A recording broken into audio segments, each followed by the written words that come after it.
I've turned my trials and my tribulations and my pain into my own song. And now I'm singing this song as these are the lessons I've learned from my life. And this is what has brought me to this moment of strength and maturity and growth. Right.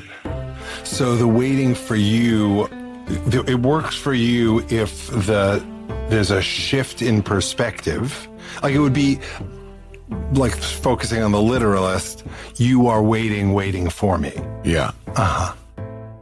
And it is, I'm waiting for myself to get, like I'm talking to my future self. That was Avram Mandell discussing the song Waiting, which I wrote after being inspired by Psalm 89. I'm Shep Rosenman. This is The Rest is Commentary, where we discuss what songs inspired by the Psalms or Tehillim inspire in my guests. Avram is a master educator and innovator who has spent more than 20 years reimagining how young people connect with Jewish life. That work directly led him to founding Tzedek America, a nonprofit that takes teens and young adults on immersive social justice and Jewish identity building experiences across the United States and elsewhere, helping them connect Jewish values to real-world issues.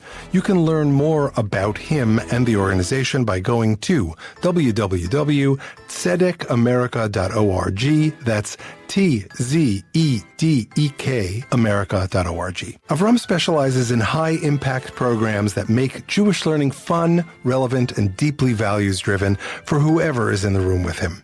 In addition to their regularly scheduled trips for teens and young adults, be on the lookout for a social justice trip for adults sometime during May 2026. He previously led education at major congregations in the Reform movement, including a decade at Leo Beck Temple in Los Angeles, where he oversaw everything from religious school and teen learning to adult education and national service experiences. Avram holds a master's in Jewish education from Hebrew Union College, Jewish Institute of Religion, and has a background in marketing, which he channels into creative projects like Hebrew learning apps and an award-winning Jewish radio station. He's a sought-after speaker on experiential education, teen engagement, Hebrew language, and technology in the classroom, and his writing has appeared in multiple Jewish publications and anthologies.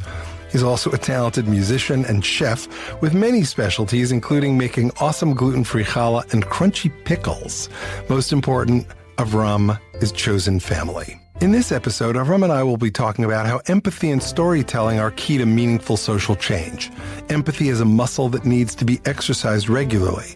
Storytelling is a powerful tool for connection and understanding, engaging with diverse communities to enrich personal growth, social change requiring active participation and empathy, the power of empathy to transform relationships and societal structures, personal stories that bridge gaps between different cultures, the importance of community engagement to foster mutual respect and learning, and so much more. Let's start off by listening to Waiting.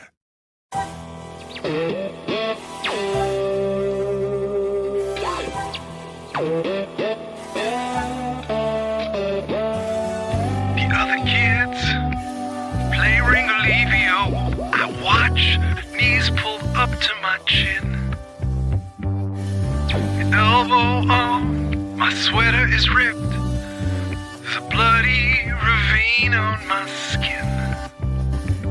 The ice cream truck whoops, turkey in the straw and loop.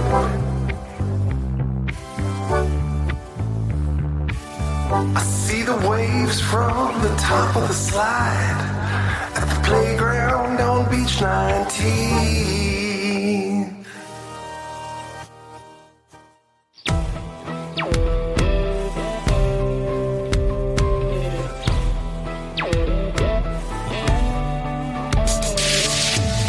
Tiny rocks sting my knee and nose. Bullies rain down punches and sneers. Revenge almost explodes. I choke it all down with my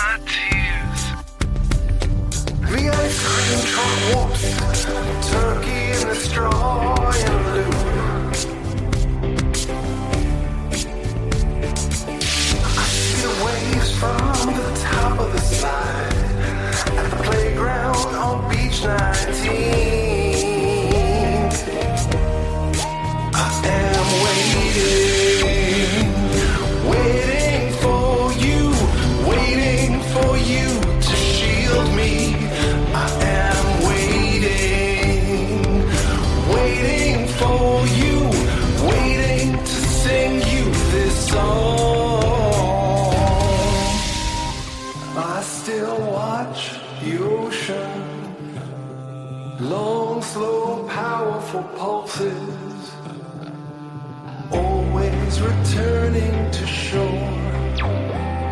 Sometimes with time detritus, sometimes pristine.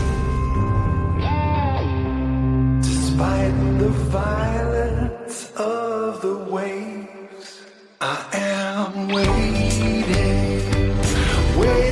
for you, waiting for you to shield me. I am waiting for you, waiting to sing you this song. A tale of joy and suspense, suspense of indifference. I shake it off and return to the top of the slide, and I'll do so again and again and again and again and again, where I'll keep waiting for you, waiting for you to shield me. I'll keep waiting for you, waiting to sing you this song. So here's the question. In the same way that I was inspired to write this song called Waiting, I offer the song to you, among others, in hopes that it inspired something in you. So the general question is, what did it inspire in you? And I hope within that you'll answer what made you choose this song. But let's start with, what did it inspire in you? Well, because I know that it's a New York playground, and I used to go to New York. I know not New York City. It's Far Walkway. It's not Manhattan. But I grew up with my grandparents living on 10th and Avenue C in Manhattan. And you could see the playground from their balcony. Right. And my grandpa Ben, would take me to the playground. And that was just like such a special memory. And New York City playgrounds were different than any other. I grew up in Baltimore. Like, they were like just solid, chunky, but full of adventure kind of playgrounds that you didn't find in other cities. Like, what's the difference between a New York City playground of our youth? Yeah. I mean, your youth, you're a few years younger than I am, and Baltimore playground. New York City playgrounds were built to last, I think, and built to be indestructible. And so the features were not fancy, or they didn't have nice curves to them. They were just like, you climbed things, you jumped off of things. Right. That was about it. And maybe there was a slide, but the slide was always metal, Right. So if you caught it with the right temperature, it was good to be on that slide. But if it was a hot day, no, thank you. Was there anything else that intrigued you? I was wrestling with waiting for you to shield me. And so I feel like I would want more information from you about the psalm and what the psalm was saying. Because I found, for me, waiting for you to shield me problematic. Say more. In that, waiting for someone else to do the work to protect me is, I mean, it depends on which stage of life and what relationship we're talking about. Right. But like in a mutually loving relationship, I think that's a problem in the relationship. Yeah. If someone is waiting for you to shield them. If it's a parent-child relationship and it's the child saying, I'm waiting for you to shield me, then that's sad that this child doesn't feel shielded and has to wait. Well, what do you think it is? I'm not done with all the possibilities of relationships. That could be. Keep going. If it's the parent that is saying to the child, I'm waiting for you to shield me, then that's interesting. Like, I've done all this work to protect you and take care of you. Now I'm older and I need you to shield me because I am no longer able to do that for myself. So that one makes the most sense in terms of like my understanding of how relationships. Mm-hmm. But also like waiting. Where's the communication? Like, don't just wait. Like, ask. Could you show me? But if it's a psalm, I'm guessing God's involved in this somewhere. What do you think it means? My vision is that there's a child being teased by other kids. Possibly he's like trying to escape to the top of the slide from these other children. And he has time to take in a view. And, this is the kid who's teased, I guess. Yeah. So I think that's spot on in the first part. I think as we shift, there's more ambiguity as the bridges and subsequent verses come on. I mean, my middle name is Pshat. I don't know if you knew that. So Do you want to explain what Pshat is? Well, there's different levels of reading text. And I believe that there's an acronym, which is Pardes, right? Yep. What does this stand for? The P is Pshat, and then the others are Remez, Drash, and Sod. Remez means a clue. Right. Hinted at. Yeah. Hinted at. What's the second one? Drash. The third one? Drash is the explanation. An extrapolation. Extrapolation. And Sod is the secret, like the real. The Kabbalistic. Yeah. The woo-woo stuff. Yeah. And I'm the simple part, Pshat. That's like. Well, we'll get to Drash and Sod in a minute. Okay. But in terms of the Pshat, I think you're spot on. I think it is a kid, and it's a kid who's teased, and it's a kid who needs to escape from the violence that happens to him. Right? Is this in Israel? The people of Israel running so away? now you're getting to the Drash and the Sod. Okay. Yeah. But let's hold off on that for just a minute. He's removing the pebbles from the elbow in his skin where he clearly got pushed down or something, and that ripped his sweater. So I would ask you, were you someone who was ever kind of teased, beat up on? Yeah, I mean, I was definitely teased in middle school, less so in high school. But I had a lot of coping mechanisms. Like created a lot of friends and allies in different social groups that allowed me to eventually be like sophomore class vice president, senior class vice president. I had a lot of friends. So like my defense mechanism was always make friends and make a lot of friends. How did you learn to do that? To make friends? Mm-hmm. Like you said, you described that as a coping mechanism. So. Well, it was like a defense mechanism, I think would be better. Uh-huh. Like in times of fear, make friends, which I guess I do that for a living now too. What do you mean by that? It's hard to like be afraid of someone you're sitting in the room with that you're willing to get to know. Right. And so I work with teenagers, college students, adults, ages 12 to 120. Mm-hmm. And we help people learn about different populations, whether we have a civil rights trip we run, and we go to Birmingham, Montgomery, Selma, Memphis, Atlanta, and learn about the history of our country, how it was founded on the dehumanization of others. We have a border trip where we go to Nogales, Arizona. Mm-hmm. We learn about immigration. We meet with Border Patrol agents, Homeland Security agents, DACA recipients, asylum seekers, lefty activists who put water out in the desert.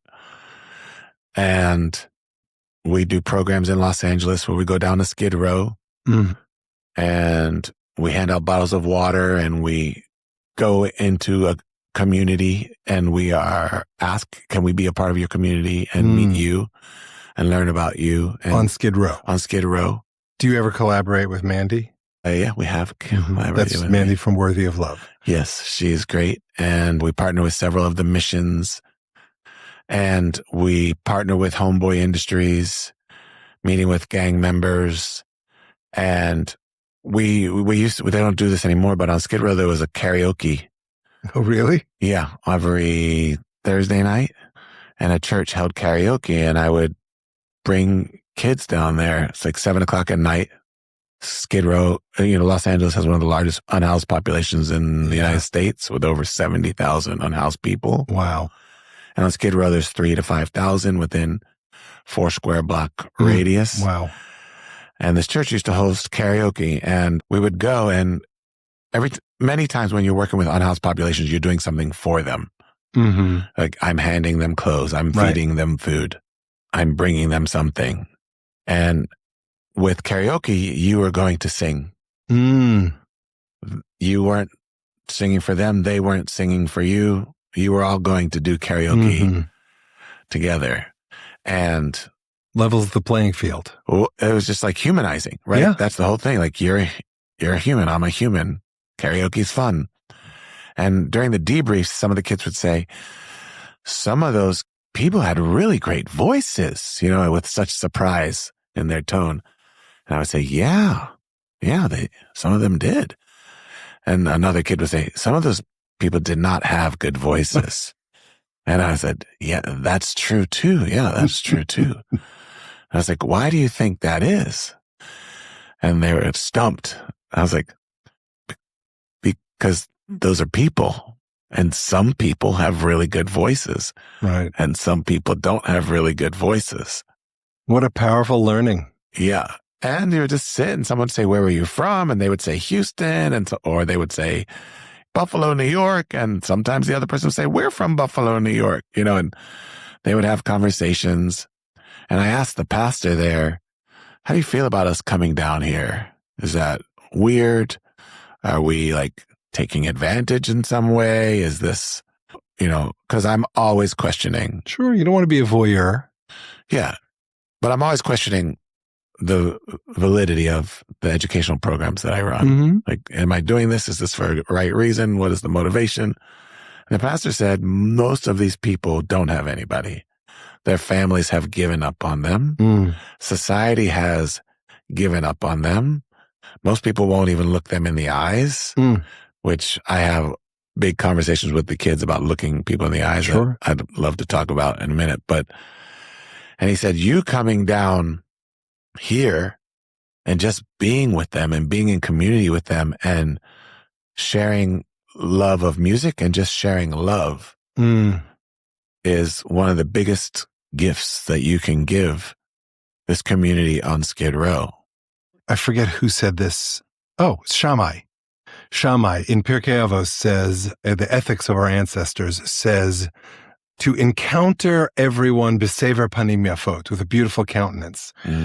If you're not looking someone in the eye, you're not encountering them with a beautiful countenance. Yeah. Yeah. So when I used to work at Starbucks on 102nd and Broadway in Manhattan. Oh, wow.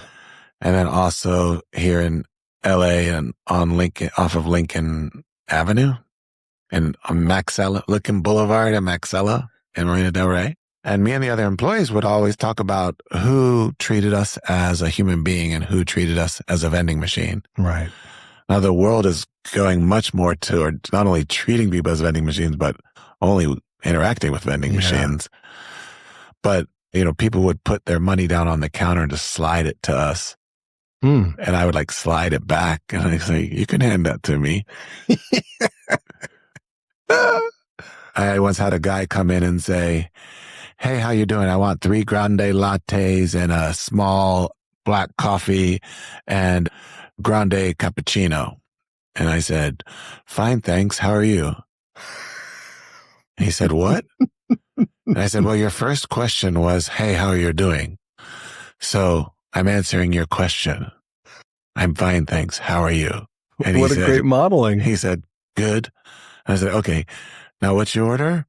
And then he gave me his order. He came back the next day and he said, hi, how you doing? And paused. Oh, good. See, he learned. Yeah. Well, but that's so important because many people don't. They don't hear you in that context.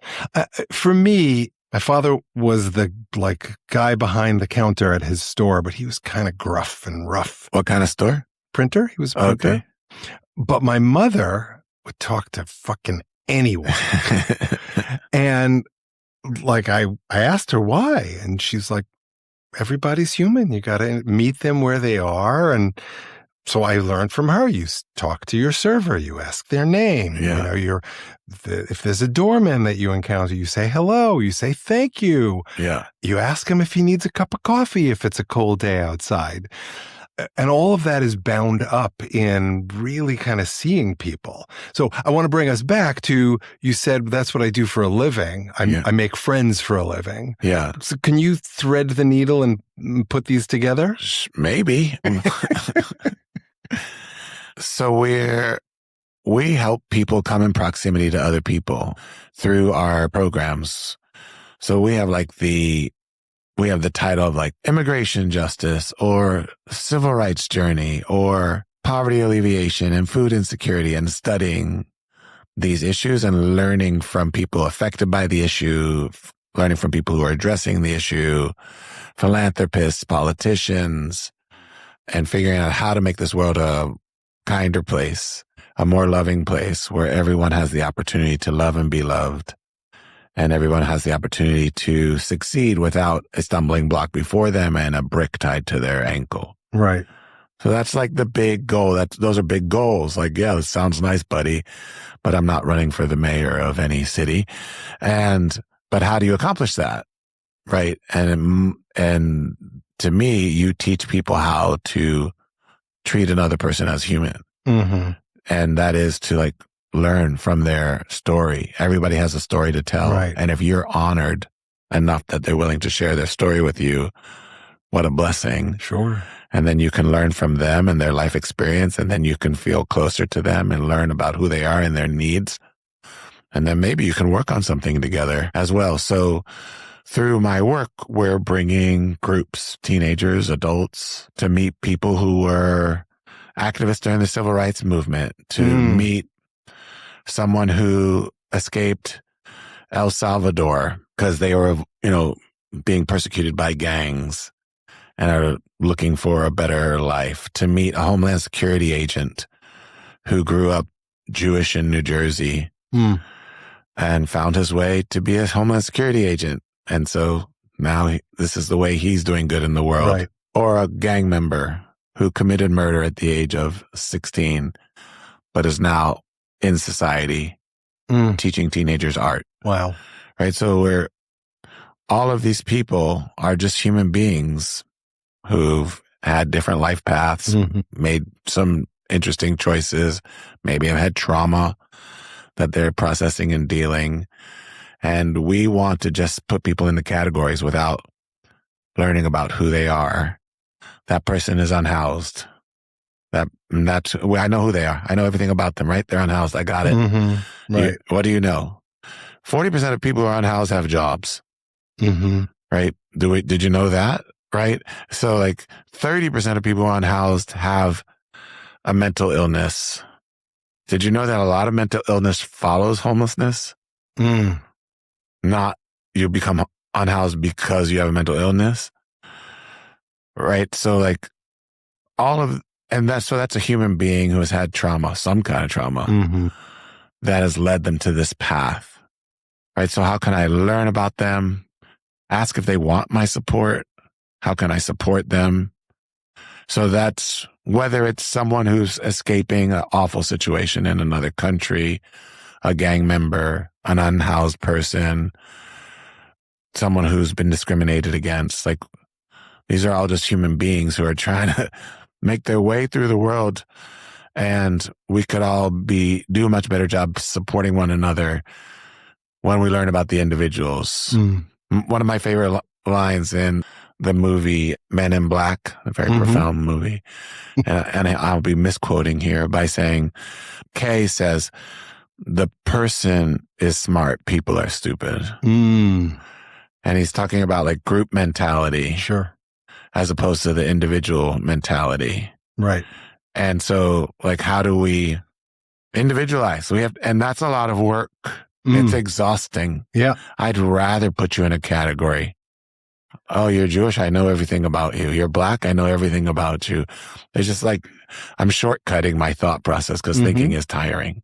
Do your participants ever build friendships and like remain in contact with any of the people that they meet on these trips? I think so. I'm always surprised to find out about it. Like, in a lot of ways, it's none of my business. So, well, on the contrary, it's deeply, I mean, from a funding or impact perspective, that's a really valuable data point. yes, I know. If I was better at that. Yes, I do know that our participants stay in touch with the people who are on our trips, and the people who I see on our trips will say, I'm still talking to that kid I met 2 years ago. Or I know they sometimes reach out to us saying, hey, I'm doing a report on this topic. Can you give me the contact information to the person we met on your program? Right. So but that's already a Milo. That's a good thing. Yeah. Yeah. So I know that many kids write their college essays about the programs that because they've never had an outside of their bubble experience where they're treated like an adult. And I tell kids at the beginning of our trip, you'll be treated like an adult. I mean, we also do adult trips too. By the way, I had a 91-year-old on my civil rights trip, a wealthy 91-year-old who I think has seen the world. And he said, this is the most powerful trip I've ever been on. That's amazing. We're actually running a trip for adults on May 17th. In 2026? In 2026. Okay. When does that go to market? You can find out about it by reaching out to us on our website at tzedekамerica.org. Spell it. TZEDEK America.org. Yeah. And we're spelled? I'm just kidding. That one stumped me. And dot is spelled D-O-T. When is it is this gonna go on sale? Like, can people register now in November? People could register now through our website. But that's like, why was this the most powerful trip a 91-year-old man has ever taken when he's traveled the world? And I think because he was moved. Well, he was moved by encountering other people. Yes. It's this, to me, like I'm preaching to the choir here. It's the stories that move us. It's that sense of reality. It's seeing how someone overcame trauma, or how someone on a daily basis continues to overcome trauma. Yeah. I mean, Sherry and I used to go to these dinners for unhoused people at Ikar, where we'd sit and we would just kind of dine and get to know these people. And they're very moving because you're just talking to them. I mean, some of them it's hard, right? Right. But for others of them, like, you just hear their story, and that in turn motivates you to go back and do it again, or to go to the OBKLA and to deliver food, or to go on your trips. Well, and you're very good at seeing people and wanting to know their story. And I think that's like, everybody wants someone to care about their story. And at the same time, the inverse is true. Everybody would like to hear somebody else's story and learn about somebody else's life, see how it relates to them, like documentaries. Why are documentaries so popular? Why are biopics? Biopics? I've heard it pronounced biopic. I've heard it pronounced biopics. Biopics. Yeah. And also, take your pick. That was good. Thank you. Thank you. Take a pick. But, we feel like we want to connect and learn about other people's lives. And if someone is saying, I want to be vulnerable with you, then you've shared a powerful moment with someone if they're being vulnerable with you. And people come away through our programs, like, I have new friends. I have a new friend in, Memphis. I have a new friend in Alabama. I have a new friend in Phoenix or Nogales. And they feel that. Right. And they'll ask me, like, hey, how's Eddie doing? They want to know. Well, for me, I'm going to relate this to, you and Abby are directly responsible for a big part of my music journey, in that you introduced me to Folks Fest, which introduced me to Song School, which got me thinking about songwriting in whole other ways. And like, when I was a young person, I'm not a young person anymore. I'm just young at heart. Depends on who you ask. Exactly. Ask the 91-year-old. When I was a young person, I would, like, it was all about being a star. Like, how great am I? And by the way, I never thought I was like great like that. I just knew that I had something to say, but I didn't have the language in which to say it. I was interested in the quirky, in the offbeat, in the William S. Burroughs, King Crimson, David Bowie. Like, of course, David Bowie's huge, but he's quirky. Yeah. He was in Labyrinth. Yes, he was. Very quirky. But so like I was into all this weird stuff. Yeah. Because I was the kid at the top of the slide. Mm. Now, later on in life, I became one of the kids who allowed other kids to get beaten up. There were moments, but I mostly wasn't a beater upper. I was more of like bystander? Subtle make funner. Oh, yeah. And bystander. Like I would allow it to happen. Yeah. Which is, like, Kigera yitem be'eretz Mitzrayim, take care of the stranger because you were strangers yourselves in Egypt. And I did not make that connection until much later in life. I was that kid at the top of the slide. And so I'm circling back to answer your question here. I wasn't intending to go here, but when I was feeling outcast, I had friends who might have shielded me, but there were moments where they didn't. In the same way that as an older person, went from middle school to high school. Once I was in high school, I could have shielded someone and didn't, waiting for you to shield me. Right. And so that's where that comes from. It's not, I think it has its roots in the language of the Psalm, but for me, that was the intersection I found, which the image that, I start a lot of these with stream of consciousness. And for sure, I'm almost sure that that's how this one started. Well, when you ask somebody's story, you're saying, I see you and I care about you.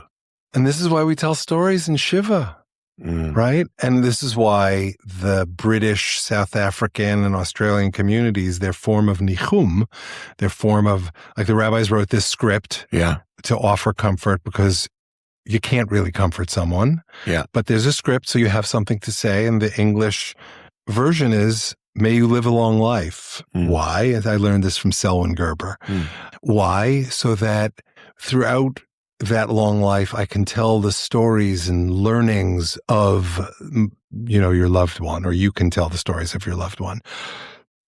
As you've told me about your mom so many times, and I've talked to you about my mom. Yeah. And that's how we keep memories alive, and that's how stories like asking your server for their name become ingrained in you. Yeah. I've always was friends with the custodians at my synagogue, the security guard at my school. Like, we had inside jokes with each other as we greeted each other. And it's, like, you're a human being with needs, and I'm a human being, and I'd like to connect with somebody. Yeah. Just think about, like, people like knowing their servers. Like, when they go into Starbucks, they liked knowing my name. And they loved it when I knew their name. Of course. Loved it. Of course. And, Shep, welcome. Same tall coffee. And man, they felt like $1 million. For sure, because you feel seen. Yeah. And that you remember is literally cream on top of the coffee. Can I tell you one of my favorite Starbucks stories? Please. We should get Starbucks to sponsor this episode. This episode is sponsored by Starbucks. Have a grande latte on us. I was working at Starbucks in Marina Del Rey, and this guy comes over with this shirt that says Sonia Dada. And I said, Sonia Dada? He goes, yeah, you know them? And I was like, yeah, I do. He goes, how do you know them? And I said, I used to work on Conan O'Brien. Back when I used to have to say, I work on a show called Conan O'Brien, because no one had heard of it. And people would submit their CDs because they would want to get their band on Conan O'Brien. And there was one guy's job, his whole job was listen to these CDs and choose the band. Good job. It's an awesome job. Yeah. And then they would put all the CDs in a box in the lobby, waiting area, and anybody could take CDs. So I would always take like 10. Right. Oh, for our younger viewers, CD stands for compact disc, which was a form of recording music and playing it back at home.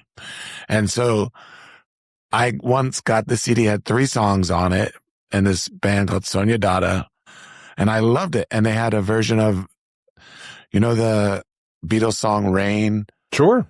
Rain, I don't mind. They had a version of it. Uh-huh. And I loved it. And I used to play it all the time.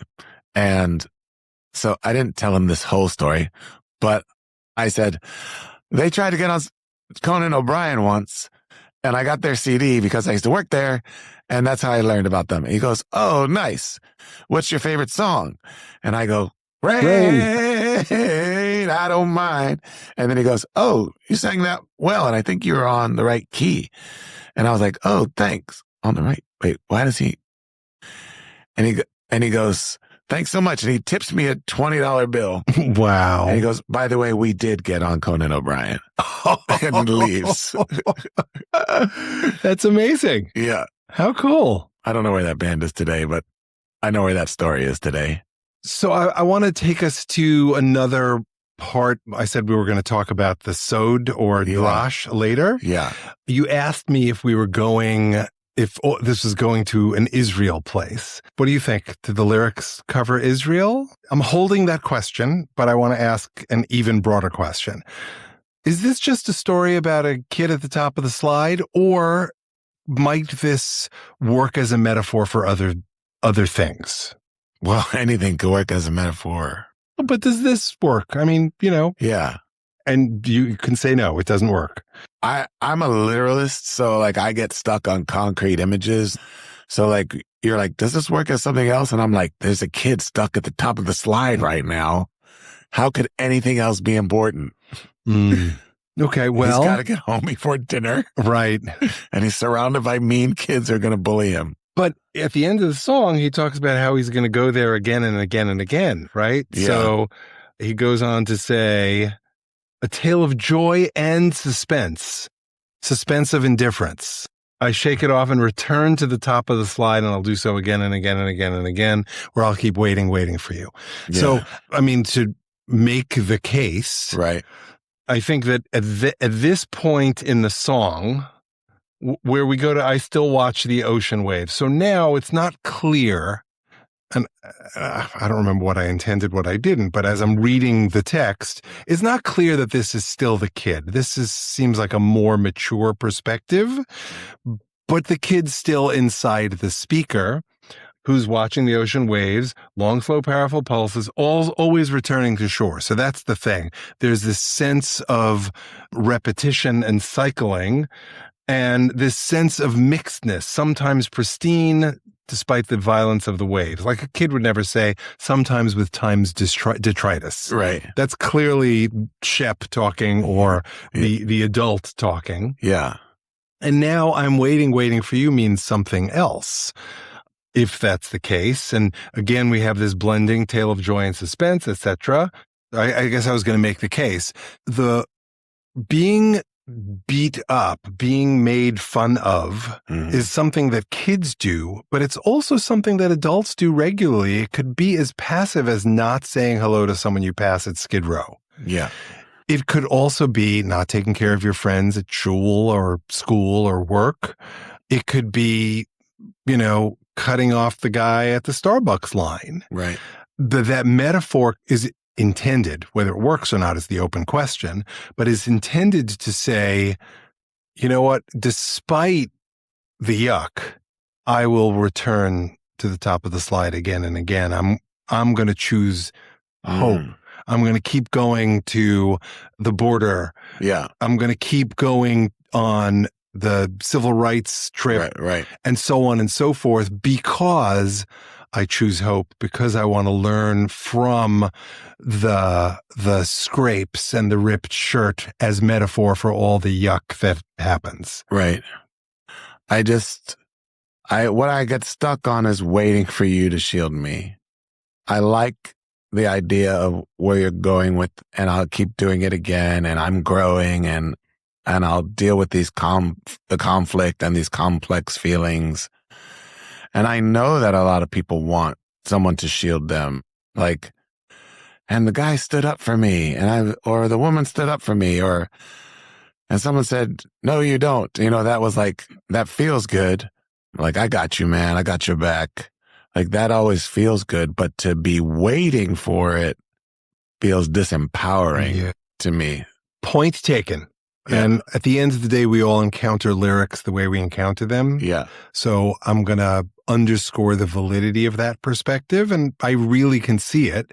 I also want to remind you that the full chorus is waiting for you to shield me. I keep waiting to sing you this song. Does that change your read on it in any way? Because that's the complete thought. Just confuses you more. Yeah. The only way that it like rings in, the only way it whoops in my ear in a way that, nice. Thank you. This episode sponsored by Starbucks is that if the you is the me, like really like the waiting for you to sing the song, like waiting, then it would, if it was the you was the me, then I've turned my trials and my tribulations and my pain into my own song. And now I'm singing this song as these are the lessons I've learned from my life. And this is what has brought me to this moment of strength and maturity and growth. Right. So the waiting for you, it works for you if there's a shift in perspective. Like it would be like focusing on the literalist, you are waiting for me. Yeah. Uh-huh. And it is, I'm waiting for myself to get, like I'm talking to my future self. Yeah. Yeah. Yeah. Well, that's powerful because under that read, the young kid, the young speaker is recognizing that things are going to change for them. And they're talking to their later selves. And the later speaker, how does it work in the last verse if there's a shift in perspective there? Yeah. I mean, we're always on this growth and development journey. And so like, it's so, when I'm talking to someone who's younger than me, like when you're talking to me who's much younger than you, right? Like you have wisdom that I don't have because of your stage of life, right? So it doesn't matter how old we get. Right. There's someone else with more wisdom and more. So like when I've been in difficult situations in my life, I've often said to myself, this is going to be a great story one day. Right now it sucks. Yeah. But I know it'll be a good story. Right. Well, I just to clarify, it's not about age. It is about experience. So, for example, some of the greatest lessons I've learned are from you and Abby, right? I run my office differently from the work I did with Abby in Limud and from witnessing how you moderate and reflect questions back. And you're younger than I am. She's a lot younger than I am. So let's come back to Israel. Yeah. Could this be a metaphor for what's going on in Israel and Gaza? And if so, how does that work? I was thinking of biblical Israel. So you're bringing it into the modern day. I am. That makes it more like charged. Wow.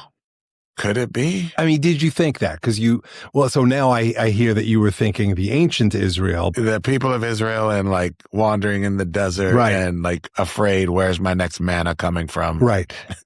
So that makes sense. That's the waiting for you to shield me. Send me the manna, send me the slav. The Lord is my shepherd. Right. Exactly. Okay. So it's funny. I did not hear that. When you said Israel, I was like, huh. Yeah. Does that work that way? You're so October 8th. I'm so like, I don't know what year. Well, but I think it directly relates to the work you do, right? You're focusing on stuff, Tzedek America, not Tzedek Israel. Right. I've described myself on this podcast as a center-right person. So as long as you're in the center, you get to see the yuck of both sides. Yeah. Right. So when you have Israeli settlers doing committing violence, Yes. right? That's not okay. Yes. When you have Palestinian terrorists committing violence, that's not okay. Yeah. And you're doing the work that seeks to, in the U.S., to bridge the gap. You have people meeting both a Homeland Security person Yes. who's theoretically on the capital R right side of the equation, Yeah. and the lefties, I think is what you said. The activists who are putting water in the desert. Right. So you're giving them the spectrum and you're educating these people that there's a complexity to this issue and that we the users, the observers, the people whose lives it may not directly touch, but whom we encounter it, need to understand that complexity in order to truly be a part of society and to create social change. And to do that work, again, is exhausting.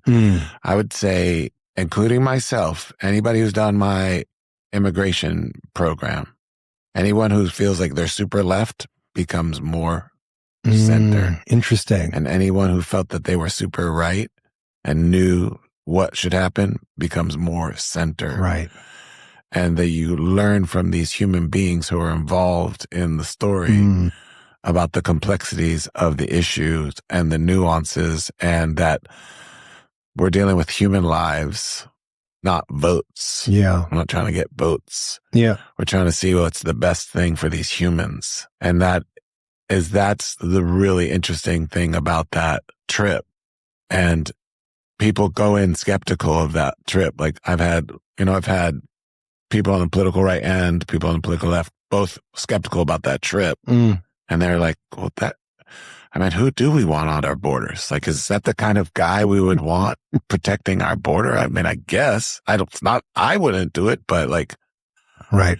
And then like this person has escaped like people, killing her and tracking her down from one city to the next. She tried to move to another city in her own country, and the cartel still tracked her down. And she came to this country and is working at a church and helping people. Well, what kind of people do we want in our country? So like, I think that's for I wrote a poem on October 8th, actually. Do you have it? I wrote it and I wanted to share it with somebody, and they're like, I can't, that is too raw for me. Well, no pressure. I can't find my poem. All right. But I'll tell you the gist of it was, it started off like side A is doing this, side B is doing this. Side A thinks it's unfair, side B thinks it's unfair. Side A is experiencing war, side B attacked. Side B is experiencing war, side A attacked. It's not fair. And then like it blurs. But I'm talking about Israel and Gaza. But like by the end of the poem, with the help of ambiguous pronouns, you didn't know who, but you could have put either one in. Depending on like if you were looking at with the red lens or the blue lens, which you would see. I didn't mean red and blue because of Republican, Democrat. I got it. I was thinking of those old 3D glasses, actually.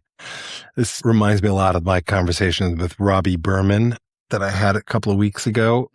He chose a song called "What Would It Take?" And the lyric in the chorus is, "What would it take to close the circle? Really feel each other's pain." And it's directly related to the conversation we have. It's just, first and foremost, seeing each other as people. I could go on with you for hours. I know it's late for you. But that's the empathy. Yeah. We talk about radical empathy in Tzedek America, and we have the hats. You have the hats. And there's different definitions of empathy, but knowing someone else's pain and feeling someone else's pain. Because sympathy is when you just like, oh, what a shame. That's too bad. And then you keep scrolling. Right. Oh, what a cute puppy. Aw. Next. Oh, that person really hurt themselves. That's kind of funny, kind of sad. Next. That's sympathy. Like these temporary emotions. But empathy is getting in there and understanding someone's story, understanding someone's pain, and then how can I, with my newfound knowledge of someone, be supportive if they want my support. But that empathy takes work. It's a muscle that you have to exercise. You have to figure out how you can be and do that work. You know, some people can go to OBKLA, but they can't go downtown to Skid Row. That's the need that fulfills. And, you know, we learned this from Ruth Messenger. You know, donation is a form of political action too. If all you can do is donate money because you can't handle encountering the humans, okay, that's fine. Let those of us who can encounter the humans do so. One of my favorite lessons from Ruth Messenger was I was at talk she was giving, and she was talking about how they built this well in this town, and someone raised their hand and said, "How did you know they needed a well?" And she said, "We asked." Yeah. Well, that's one of the, look, Sherry and I both went through that fellowship. You went to India? Where we were the token Orthodox. Yeah. We wouldn't be token Orthodox anymore. Anyway, it was very powerful. And it's one of the things that I think is still brilliant about the American Jewish World Service. I really could talk to you for hours, but is there anything else you want to cover that we didn't cover? There is a few more things. Hit me. Okay, one, Tzedek America started going into non-Jewish schools to talk about combating hate and anti-Semitism. We go in with a Jew and a non-Jewish educator. Pastor Rondell Eskridge, who also is an educator for us on a civil rights trip, he says this thing about when someone's being bullied or teased, who has the most power in the relationship to stop it? And we ask the groups that, and some people say, oh, it's the bully. The bully has the power to stop it. And some people say it's the person being teased. They have the power to stop it. And Pastor Rondell says it's the person watching it happen. He has the power to say that we don't do that here. Right? And you need to stop it. Otherwise, he's getting approval that this behavior is okay. Which reminds me of another text, B'makom she'en anashim hishtadel lihiyot ish. Translate? When in a place where there was no human beings, be a human being. Yeah. Which goes back to the person is smart, people are stupid. Yeah. Right? It goes back to like groupthink is not a nuanced think. So you have to break away from the groupthink to stand up for something and be an upstander, right? Or moral courage. To have moral courage means you have to be in the minority. Yep.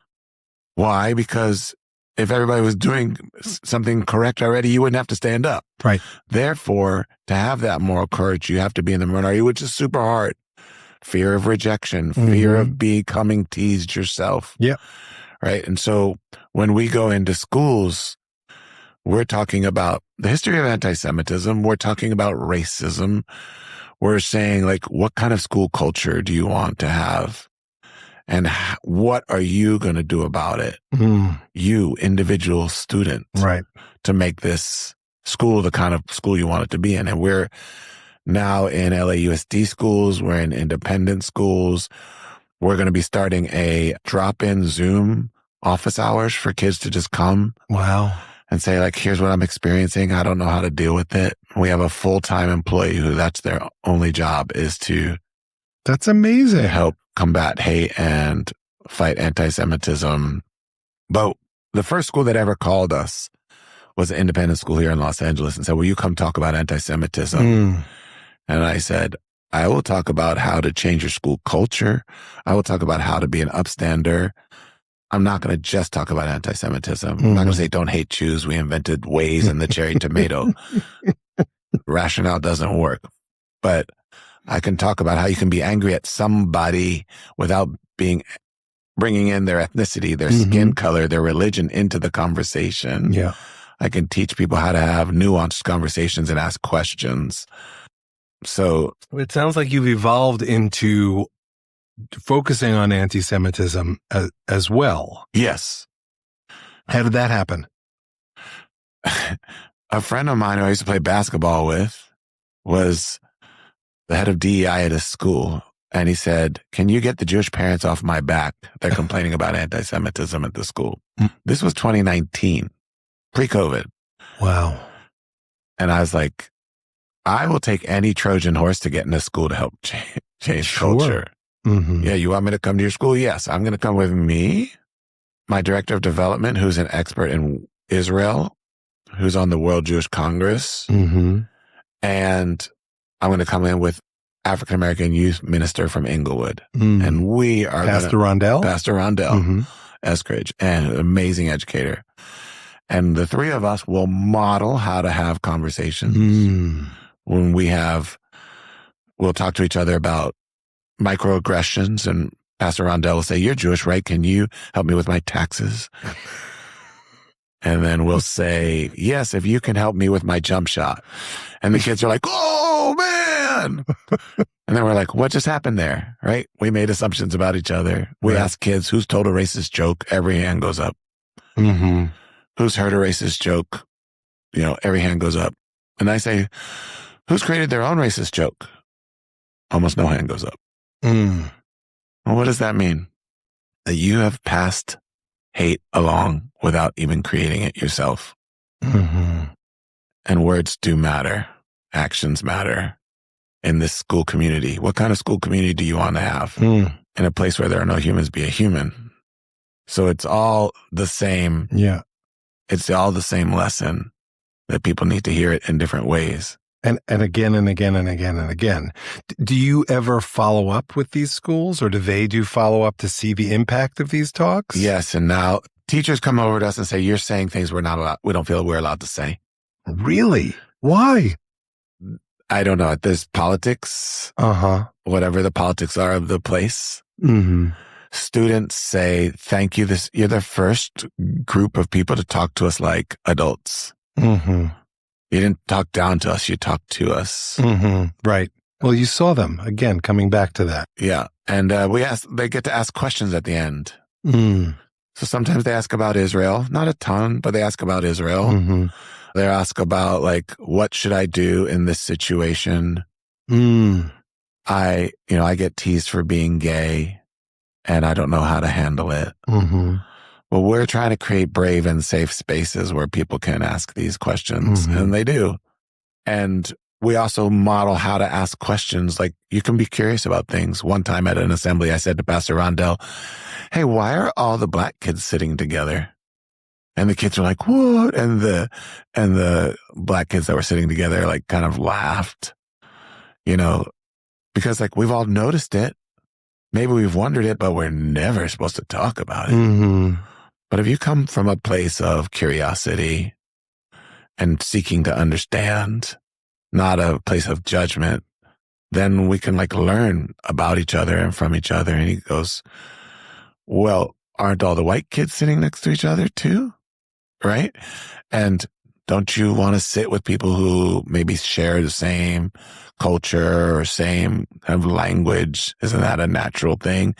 Do Jewish people, like, find each other at conferences? Or I was like, oh yeah, this is good. It's kind of noticeable when the black kids sit each other because their skin color is different. But I asked that conversation in front of 2,000 kids. Sure. And we're just having this conversation. And so it inspires people to lead with curiosity. Yeah. Awesome. Anything else you wanted to cover? I love you, Shep. I love you too, Avram. You are family. Yes. I think it's so fun that you're doing this podcast and as a creative outlet and teaching yourself and allowing others to learn alongside you. You've always been a model of what it means to go through the world as a learner and how everyone has something to teach.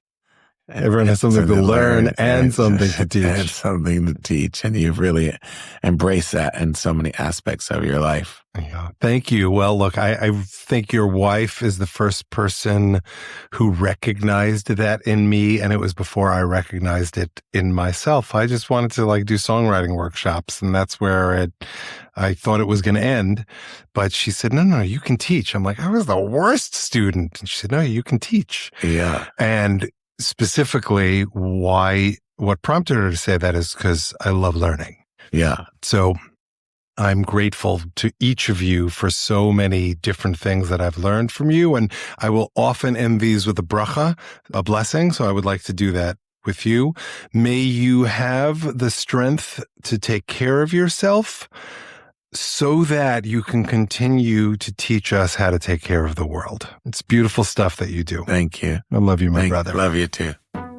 Thanks so much for listening. Special thanks to Avram for joining me, to Devin Schwartz for his help in producing this episode, to E. Rose for his help producing the song on this episode, to Liz Hanellin, whose feedback helped make the song better, and to Jessica Chana Sweedler for her help on social media, to Liat Silvera for designing the podcast logo, and to my wife Shari for everything. You can find Waiting and all of the other songs in this song cycle on most platforms that stream or download music, including Spotify and Apple.